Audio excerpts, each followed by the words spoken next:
Hello दोस्तों, मेरा नाम है स्नेहाशीष पाठी। जैसे कि हम जानते हैं, अब हम कंट्रोल सिस्टम का कुछ पार्ट डिस्कस कर रहे थे और उसी का पार्ट में जब आएगा analogue system. Analogue system usually क्या है, एनालॉग क्यों हम यूज़ करते हैं। अभी जो भी होता है सब डिजिटल में चल रहा है, लेकिन एनालॉग यूजुअली हम क्यों यूज़ करते हैं।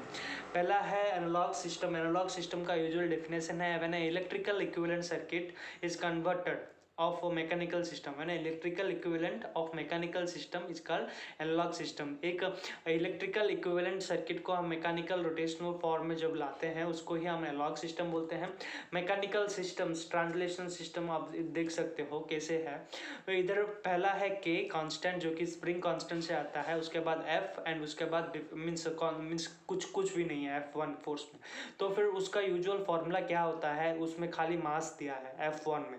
तो summing of all the things you can get F is equal to force 1 plus force 2 plus force 3। ठीक है, force 1 plus force 2 plus force 3। इसमें अपोजिट डायरेक्शन इसीलिए दिया गया है कि F is equal to F1 plus F2 plus F3। ठीक है, जब F हम निकालते हैं वो इधर आ जाएगा, लेफ्ट हैंड साइड में आएगा, वो माइनस का प्लस हो जाएगा। ठीक है, डायरेक्शन भी हमको ध्यान में रखना चाहिए। अगर उस डायरेक्शन में है तो फिर हमको इस डायरेक्शन में लाकर right hand left hand interchange करके हमको फॉर्मूला लाना है। ठीक है, तो F is equal to F1 F2 F3 जो कि है। So F is equal to F1 में अगर देखेंगे तो फिर मास ही है, खाली मास है, तो फिर m into D V by D T. ठीक है, वेलोसिटी, एक सर्टेन वेलोसिटी। उसके बाद F2 में F into we and K2 में स्प्रिंग लगा हुआ है। So integration of K into spring constant जो कि है K into integration of D V by D T.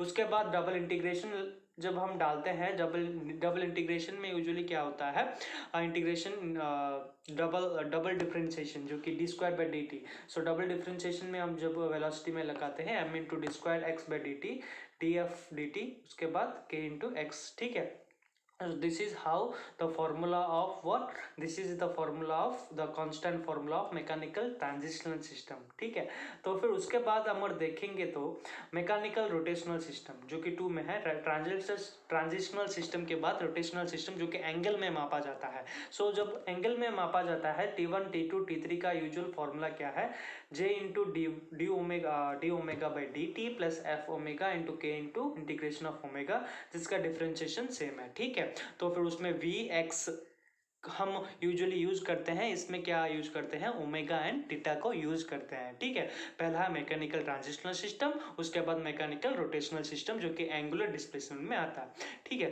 तो फिर आशा है कि आपको समझ आ गया होगा mechanical rotational system as well as mechanical transitional system.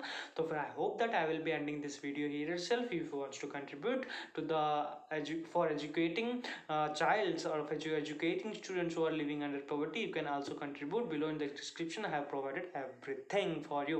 So I hope that you have enjoyed the session of mechanical transitional system as well as mechanical rotational system. Let me end this video here itself.